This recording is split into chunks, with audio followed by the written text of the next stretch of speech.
नमस्कार साथियों, चैनल पर सभी का बहुत बहुत स्वागत है। आज की वीडियो में विस्तार से चर्चा होगी भारत कोकिला पर। भारत कोकिला जो है अज्ञेय जी द्वारा जो संस्मरण संग्रहों पर आधारित पूरी एक पुस्तक है जिसका शीर्षक है स्मृति लेखा। उसमें संकलित एक बहुत ही महत्वपूर्ण और प्रथम संस्मरण है। इस संस्मरण में जाहिर सी बात है, आप सबको पता होगा, भारत कोकिला के नाम से सरोजनी नायडू जी को जाना जाता था। उनके बारे में उनके साथ अज्ञेय जी की क्या क्या स्मृतियां रही हैं उनको साझा किया है अज्ञेय जी ने। इस संस्मरण में सरोजनी नायडू जी के व्यक्तित्व की जो कुछ विशेषताएं हैं, उनका बेबाकीपन, किसी भी चीज़ को कहने से डरना नहीं, अगर कोई देश पर उंगली उठा रहा है तो उसको किस तरह से डील करते हैं, उन सब बातों या फिर उन सब विशेषताओं से भरा हुआ व्यक्तित्व है। महान व्यक्तित्व किसका? सरोजनी नायडू जी का, जिस पर चर्चा इस संस्मरण में अज्ञेय जी ने की है।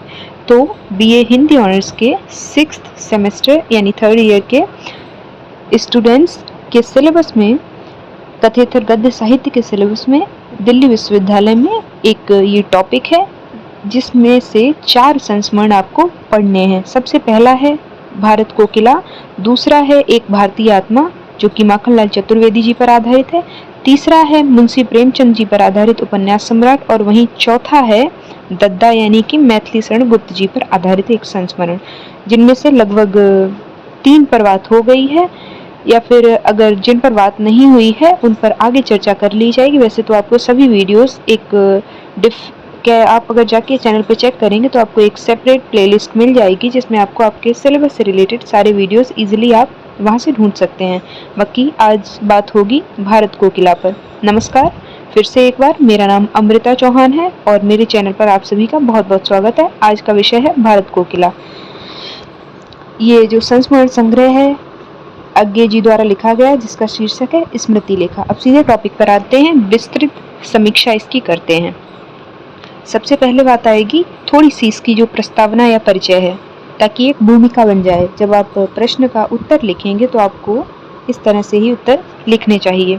अज्ञेय द्वारा रचित संस्मरण भारत कोकिला उनके संग्रह स्मृति लेखा का एक महत्वपूर्ण अंश है, जो श्रीमती सरोजनी नायडू जी के व्यक्तित्व, उनकी काव्य प्रतिभा और वक्तृत्व कौशल यानी उनकी जो बोलने की क्षमता है, बेबाकीपन है, हास्य बुद्धि और साहसिकता यानी साहस को उजागर करता है। इस संस्मरण के माध्यम से अज्ञेय ने न केवल एक ऐतिहासिक व्यक्तित्व का जीवंत चित्रण प्रस्तुत किया है, बल्कि भारतीय स्वतंत्रता आंदोलन की सांस्कृतिक और भाषिक धारा को भी रेखांकित किया है। किसने?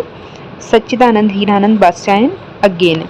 आगे बढ़ें तो इसकी मुख्य वस्तु क्या है, मैं आपको भी बता दूं कि उद्धरणों के माध्यम से यहाँ पर बात होगी। तो आप देख पा रहे होंगे कि बहुत ही बेहतर नोट्स आपको इस वीडियो के थ्रू मिल जाएंगे, ताकि आपके सारे डाउट्स क्लियर हो जाएं और आपकी जो लिखने की एक लेखन शैली है, एक अच्छी और बेहतरीन लेखन शैली जो आपको अधिक अंक दिलाने के लिए उत्तरदायी साबित होती है, वो आपको इस वीडियो के माध्यम से या इस चैनल पर जो वीडियोस डाले जाते हैं उनके माध्यम से कहीं ना कहीं ज़रूर विकसित होगी आपकी एक अच्छी लेखन शैली।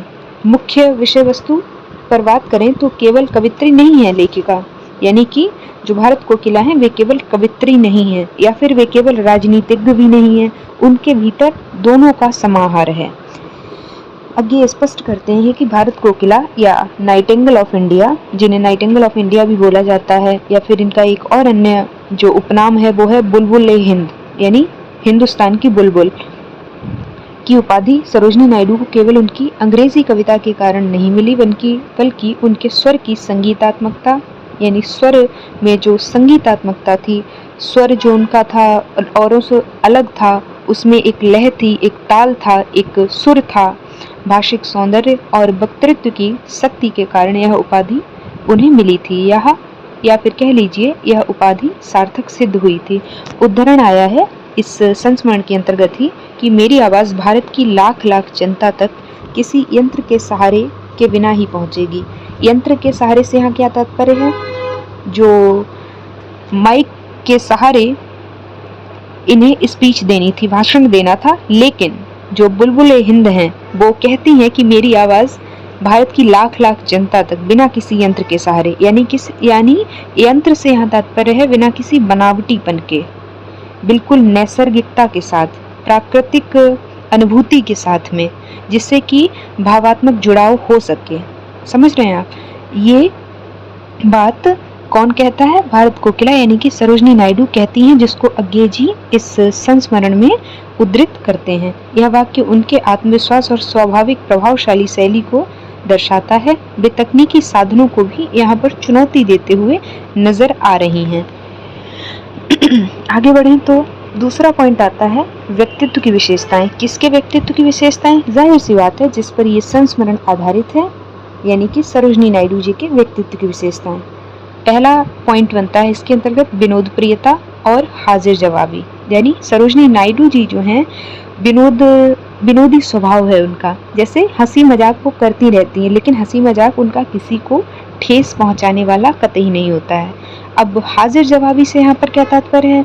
हाजिर जवाबी से तात्पर्य है अगर कोई उन पर उंगली उठाता है या देश पर उंगली उठाता है तो वो किस तरह से उसको लपेटे में ले लेती हैं, यानी उसे उस भाषा में ही जवाब देती हैं जिस भाषा में उसने तंज कसा है। तो ये दो व्यक्तित्व की विशेषताएं उभर कर सामने आती हैं।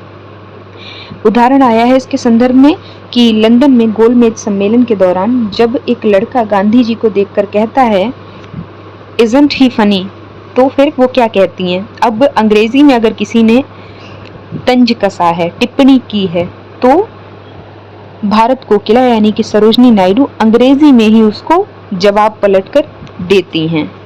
कहती हैं just like Mickey mouse not of.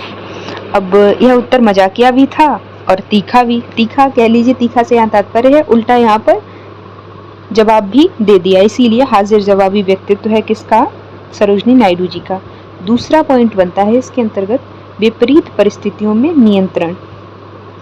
वे स्थिति को न केवल संभालती हैं बल्कि उस पर प्रभुत्व भी स्थापित करती हैं। उदाहरण के लिए साइमन कमीशन की बैठक में जब उनकी बेटी लीलामणि, अब लीलामणि के संदर्भ में मैं आपको थोड़ा बता दूं क्योंकि अज्ञे जी ने भी इनके बारे में कुछ बातें उल्लिखित की हैं कि लीलामणि जी से परिचय होने के पश्चात ही अज्ञे का सरोजनी नायडू जी से मिलना हो पाया था। यानी सरोजनी नायडू जी से जो परिचय हुआ वो लीलामणि नायडू के परिचय के कारण ही हो पाया था। उन्हें लीलामणि नायडू को टोका गया कि क्या यही शिक्षित नारी है, तो उन्होंने दृढ़ता से उत्तर दिया। क्या कहा? जी नहीं, मैं ऑक्सफोर्ड की फर्स्ट क्लास ग्रेजुएट हूँ। तो अगर कोई जो अंग्रेज या फिर फिरंगी हिंदुस्तानियों को निम्न या फिर हीन दृष्टि से देखते हैं, उन पर ये तंज कसा गया है इस संस्मरण के माध्यम से। आगे बढ़े तो कवि के रूप में एक जो दृष्टिकोण दिया है अज्ञे जी ने, उस पर चर्चा कर लेते हैं।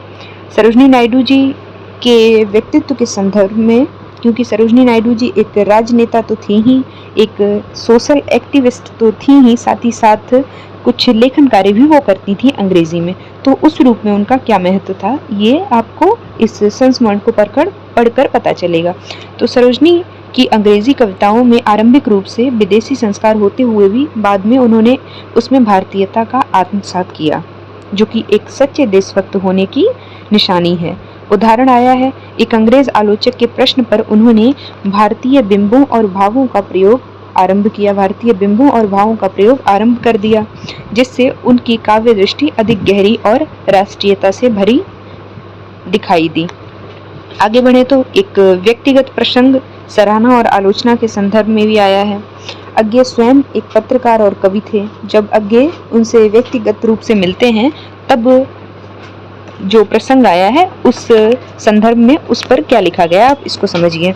तो अज्ञे स्वयं एक पत्रकार और कवि थे। जब वह एक बार किसी ने उनका परिचय एक कवि के रूप में सरोजनी नायडू जी से कराया। किसका? अज्ञे का परिचय जब किसी ने पहली बार कराया सरोजनी नायडू जी से कि ये भी एक कवि हैं, तो उन्होंने मुस्कुराकर कहा, किसके संदर्भ में? अज्ञे के संदर्भ में। किसने? सरोजनी नायडू जी ने, कि हाँ यह बात हुई ना, कवि को कवि जैसा दिखना चाहिए। यहाँ वे हास्य के माध्यम से यह संकेत करती हैं कि कवि को केवल संवेदनशील ही नहीं, स्वस्थ और सजीव भी होना चाहिए और दिखना भी चाहिए। जैसे कि जो हिंदी साहित्य जगत के विभिन्न कवि रहे हैं, आप भी जानते होंगे, अगर आपने, जाहिर सी बात है आप हिंदी साहित्य के विद्यार्थी हैं तो आप कई कवियों की तस्वीरें पहचानते होंगे, तो आपको पता होगा कि किन कवियों को लेकर यहाँ पर उल्लेख किया गया है, जो स्वयं बन ठन कर नहीं रहते हैं। स्वयं का जो रूप रंग है वो काफ़ी नॉर्मल सा है, बाल बढ़ा रखे हैं और खुद पर ज़्यादा काम नहीं किया है,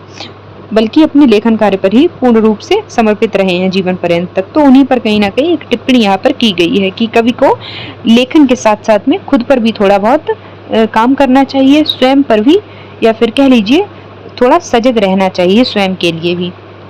आगे बढ़े तो शैलीगत विशेषताओं की बात करते हैं। शैलीगत विशेषताओं के अंतर्गत पहला पॉइंट बनता है वर्णन शैली।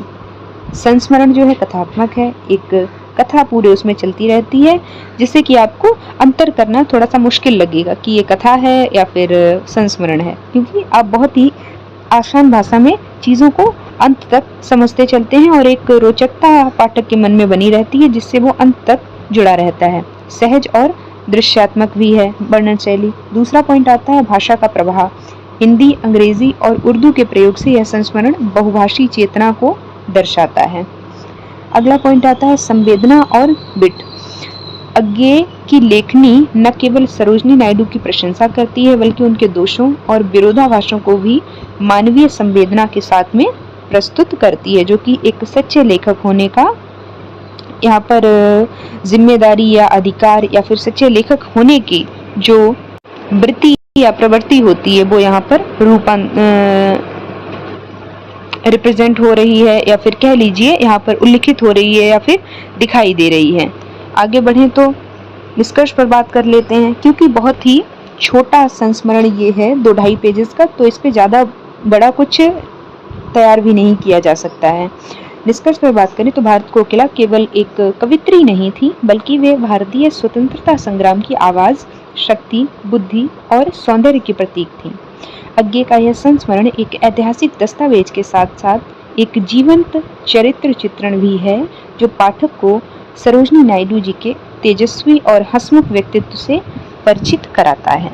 तो यहाँ पर बात खत्म होती है सरोजनी नायडू जी के संदर्भ में, जो कि अज्ञेय जी ने अपनी पुस्तक स्मृति लेखा में संकलित भारत कोकिला शीर्षक में की है। आई होप चीज़ों को लेकर आपको क्लैरिटी आ गई होगी। अभी भी अगर कोई डाउट या क्वेरी रहती है तो आप मुझे बेझिझक बताएं, मुझसे पूछ सकते हैं, कोई सवाल कोई जवाब है। और बाकी वीडियो अच्छा लगता है तो चैनल को सब्सक्राइब करें, वीडियो को लाइक करें, अपने दोस्तों को भी चैनल से जोड़ें ताकि उनकी भी मदद हो सके। बाकी आपकी मदद इस चैनल से हमेशा होती रहेगी। मेक श्योर चैनल को सब्सक्राइब ज़रूर कर लें। Thanks for watching this video.